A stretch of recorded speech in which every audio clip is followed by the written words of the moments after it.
Hey everyone, this is Mark with The Cage, just bringing you a quick tutorial of how to speed up the startup speed of your computer.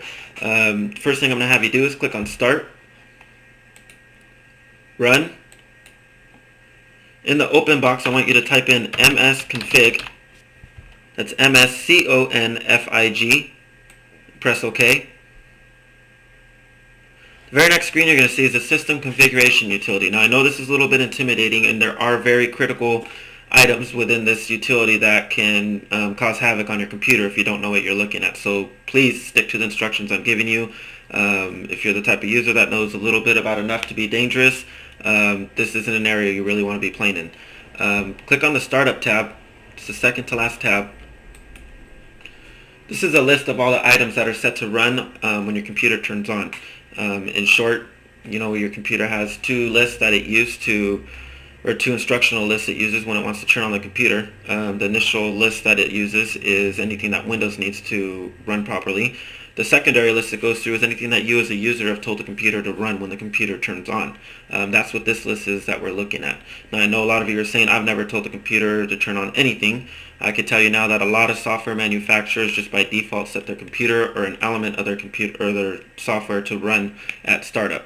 This is a way to edit those settings and ensure that your computer is only running what you want to run. Be sure to expand the command column so you get an entire glimpse of what the directory is that program is located at, so you know exactly what it is that you want to disable. I would say the only thing that you want to make sure not to disable is any type of network connectivity utility or software that's in here. For instance, those of you that connect wirelessly using Wi-Fi, and you use a third-party application to connect, like Intel's ProSet Wireless or anything outside of the Windows connectivity tools, make sure you don't disable it, because more than likely it is going to be running in this list. The other type of connectivity issue that it causes is if you're using an air card, which are those USB devices that connect you to the internet via the cellular lines, like through Verizon or AT&T. Their applications usually are set to run at startup as well, so you want to make sure you don't disable that or you won't have connectivity. The third type of application you want to make sure you don't disable is your security software. Now a lot of the security software utilities out there are set to run automatically, and they have protocol in place to make sure that if you disable it, it's still going to keep it running, but make sure you don't disable any of those types of items inside of this window.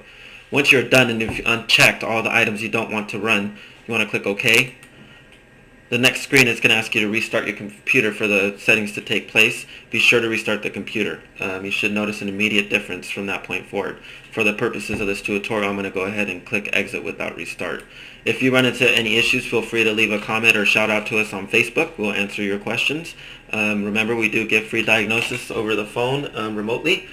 The next screen that you're going to see will have all of our contact information. Have a great day.